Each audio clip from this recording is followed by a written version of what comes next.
गिलगित बल्तिस्तान इंतखाबात में peoples party का पलड़ा भारी। 24 में से 19 नशिस्तों का गैर हतमी और गैर सरकारी नतीजा। पीपल्स पार्टी ने सबसे ज्यादा 9 नशिस्तों पर कामयाबी समेटी। मुस्लिम लीग नून 3 सीटों पर फाते रही। MWM 1 सीट जीत पाई। 6 नशिस्तें आजाद उम्मीदवारों ने अपने नाम कर लीं। गैर हतमी और गैर सरकारी नताइज के मुताबिक GBA 4 नगरून से पीपल्स पार्टी के मोहम्मद अली अख्तर 7,675 वोट लेकर जीत गए। GBA 6 से आजाद उम्मीदवार नेक नाम करीम ने कामयाबी समेटी। GBA 7 स्कर्दू 1 से पीपल्स पार्टी के सैयद तौकीर मेहदी 4,320 वोट लेकर कामयाब रहे। GBA 8 स्कर्दू 2 से MWM के काजिम में संफाते रहे। GBA 9 से पीपल्स पार्टी के फिदा नाशाद ने कामयाबी समेटी। GBA 10 स्कर्दू 4 से पीपल्स पार्टी के राजा नासिर कामयाब रहे। GBA 11 से पीपल्स पार्टी के इकबाल हुसैन 5,944 वोट लेकर कामयाब हुए। GBA 12 शिगर से पीपल्स पार्टी के इमरान नदीम फाते रहे। GBA 16 दियामर 2 से भी पीपल्स पार्टी के उम्मीदवार अताउल्लाह कामयाब रहे। GBA 19 पीपल्स पार्टी के जलाल अली शाह 9,613 वोट लेकर कामयाब हुए। GBA 21 की सीट आजाद उम्मीदवार अमान अली आमिर ने जीत ली। GBA 22 गांचे 1 से नून लीग के इब्राहिम सनाई कामयाब रहे। GBA 23 से आजाद उम्मीदवार अनवर अली 12,117 वोट लेकर कामयाब। GBA 24 गांचे 3 से आजाद उम्मीदवार असद शफीक 8,092 वोट लेकर कामयाब हुए। दीगर हलकों के नताइज के लिए वोटों की गिनती जारी।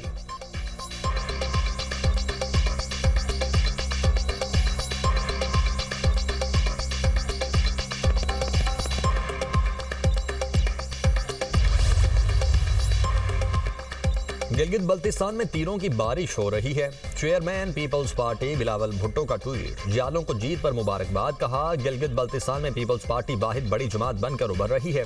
हम गिलगित बल्तिस्तान में हुकूमत बनाने की कोशिश करेंगे। अवाम के एतमाद पर उनका शुक्रगुजार हूँ।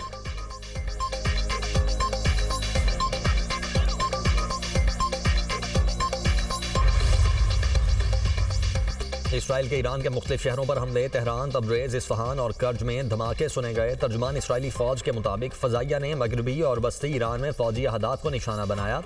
दूसरी जानिब वस्ती इसराइल सायरन की आवाज़ों से गूंज उठा। इसराइली फौज के मुताबिक यमन की जानिब से मिसाइल फायर किए गए। इसराइली फ़ज़ाई हुदूद को आर्जी तौर पर बंद कर दिया गया।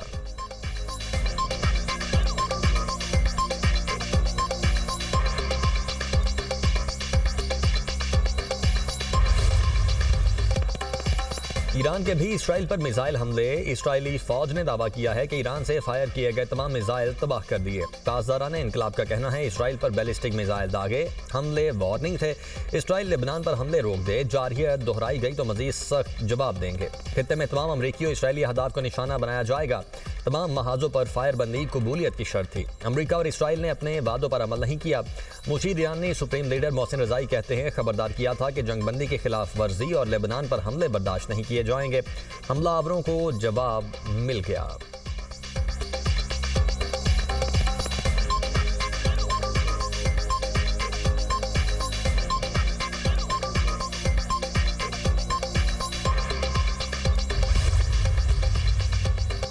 अमरीकी सदर की ईरान और इसराइल से तहम्मुल का मुजाहरा करने की अपील। ट्रंप ने दावा किया कि ईरान के साथ हतमी डील के बहुत करीब है। नहीं चाहता ईरान इसराइल हालिया कशीदगी की वजह से ये सब खत्म हो जाए।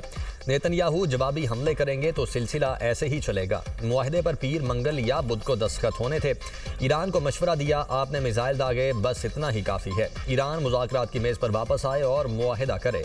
बैरूत पर इसराइली हमले से खुश नहीं हूँ। अमरीकी सदर का बरतानवी अखबार फाइनेंशियल टाइम्स को इंटरव्यू। कहा, नेतन्याहू के पास ईरान के साथ मुआहदा कबूल करने के सिवा कोई चारा नहीं होगा। ईरान के हमलों ने अमरीका ईरान मुज़ाकरात मुकम्मल करने की ख्वाहिश को नहीं बदला। मुआहदा नाकाम होने के सवाल पर बोले, ईरान के खिलाफ कमांडो ऑपरेशन पर गौर करेंगे।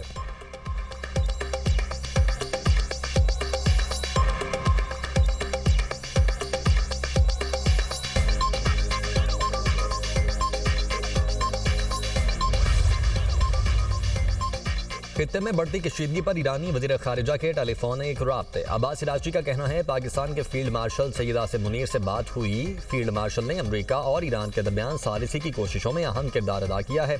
अब्बास इराक़ची की तुर्की और बरतानिया के वज़ीर ख़ारिजा से भी फ़ोन पर गुफ्तगू। इसराइल के खिलाफ रद्द-ए-अमल और खित्ते की सूरत हाल पर बातचीत।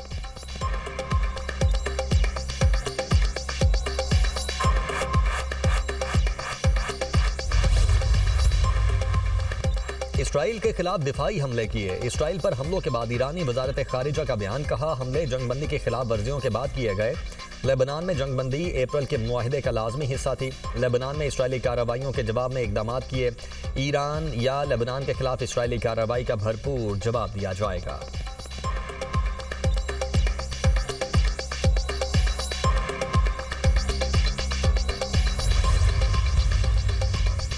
ईरान के मगरबी हिस्से की फ़ज़ाई हुदूद गैर मुअय्यना मुद्दत तक बंद कर दी गई। इराक और शाम ने भी फ़ज़ाई हुदूद आर्जी तौर पर बंद कर दी। दमिश्क एयरपोर्ट पर भी ऑपरेशन मुअत्तल कर दिया गया। मकबूदा बैतुल मक़दस में अमरीकी सफारत खाने के अमले को महफूज मकाम पर पनाह लेने की हिदायत।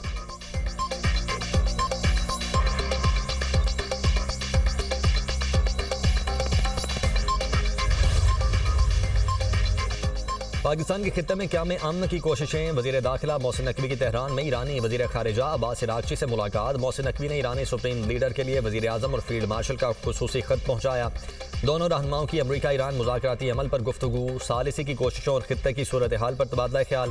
मोहसिन नकवी ने ईरानी हम मनसब सिकंदर मोमनी से भी मुलाकात की। ईरान अमरीका जंगबंदी और मुज़ाकरात से मुतल्लिक बातचीत। मीडिया से गुफ्तगू में मोहसिन नकवी ने कहा, उम्मीद है वज़ीर आज़म और फील्ड मार्शल की कोशिशों से बहरान जल्द ख़त्म हो जाएगा। बाकिर का लिबाफ अब्बास अराग़ची और सिकंदर मोमनी की कदर करता हूँ। ईरानी वज़ीर दाखिला सिकंदर मोमनी ने सालिसी में किरदार अदा करने पर पाकिस्तान की कोशिशों को सराहा।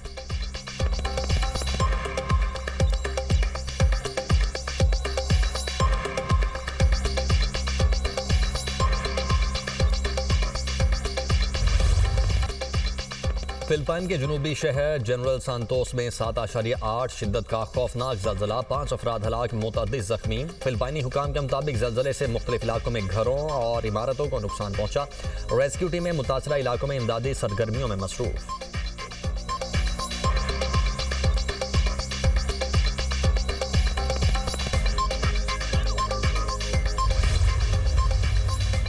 आज़ाद जम्मू और कश्मीर की 12 मुहाजिर नशिस्तें आर्टिकल 22 के तहत आईनी तहफ़्फ़ुज़ रखती हैं। उन्हें इंतज़ामी फैसले से तब्दील नहीं किया जा सकता।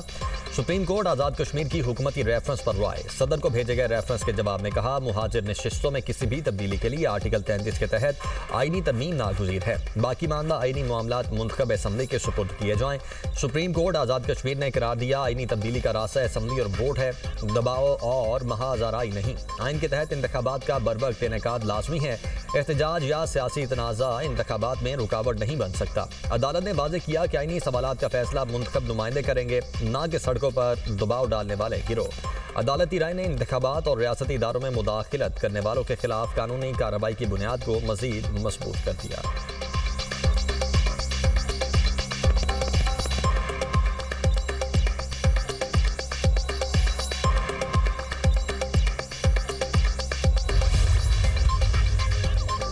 कलअदम joint action committee Azad Kashmir का अमन तबाह करना चाहती है। हर 6 माह बाद तशद्दुद और लॉन्ग मार्च काबिल कबूल नहीं। विफाकी वज़ीर डॉक्टर तारिक फजल चौधरी की आज़ाद कश्मीर के रहनुमाओं के हमरा न्यूज़ कॉन्फ्रेंस। कहा, आज़ाद कश्मीर में शहरियों को उकसाया जा रहा है। क्या कश्मीर कॉज को कमज़ोर करने की कोशिश तो नहीं की जा रही? आज़ाद कश्मीर में एहतजाज से किसको खुश कर रहे हैं? ज्वाइंट एक्शन कमेटी के बेशतर मुतालबात हुकूमत ने तस्लीम किए। 38 में से 35 शिकों पर अमल दरामद हो चुका। आज़ाद कश्मीर में बिजली 3 रुपए फी यूनिट दी जा रही है। आटे समेत तमाम अशिया ज़रूरिया पर सब्सिडी दे रहे हैं। ज्वाइंट एक्शन कमेटी ने मुहाजिरीन की नशिस्तें खत्म करने का मुतालबा किया। अदालत ने भी वाज़ेह कर दिया, आईनी नशिस्तें कानून साजी के बगैर खत्म नहीं की जा सकती। साबिक वज़ीर आज़म आज़ाद कश्मीर सरदार अतीक ने कहा, हुकूमत पाकिस्तान ने ज्वाइंट एक्शन कमेटी के बेशतर मुतालबात माने हैं। ज्वाइंट एक्शन कमेटी को हरदर्मी का मुजाहरा नहीं करना चाहिए। किसी को नहीं मालूम ज्वाइंट एक्शन कमेटी किस एजेंडे पर काम कर रही है।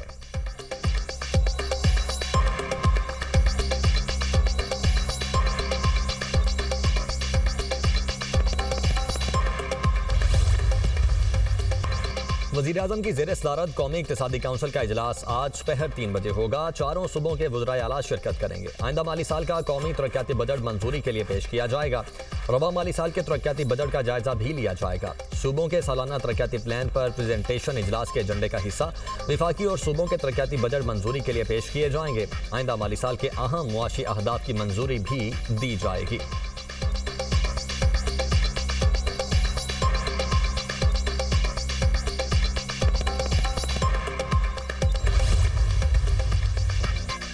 मुल्क में हीट वेव की सूरत हाल। लाहौर समेत पंजाब के दीगर अजला में 12 जून तक गर्मी की शिद्दत बरकरार रहने की पेशगोई। दर्जा हरारत में मामूल से 5 से 7 डिग्री इजाफा रिकॉर्ड किया जाएगा। अलर्ट जारी।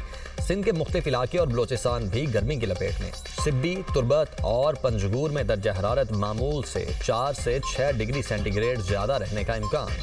खैबर पख्तूनख्वा के मैदानी और बालाई अजला में दर्जा हरारत बढ़ने की तवक्को।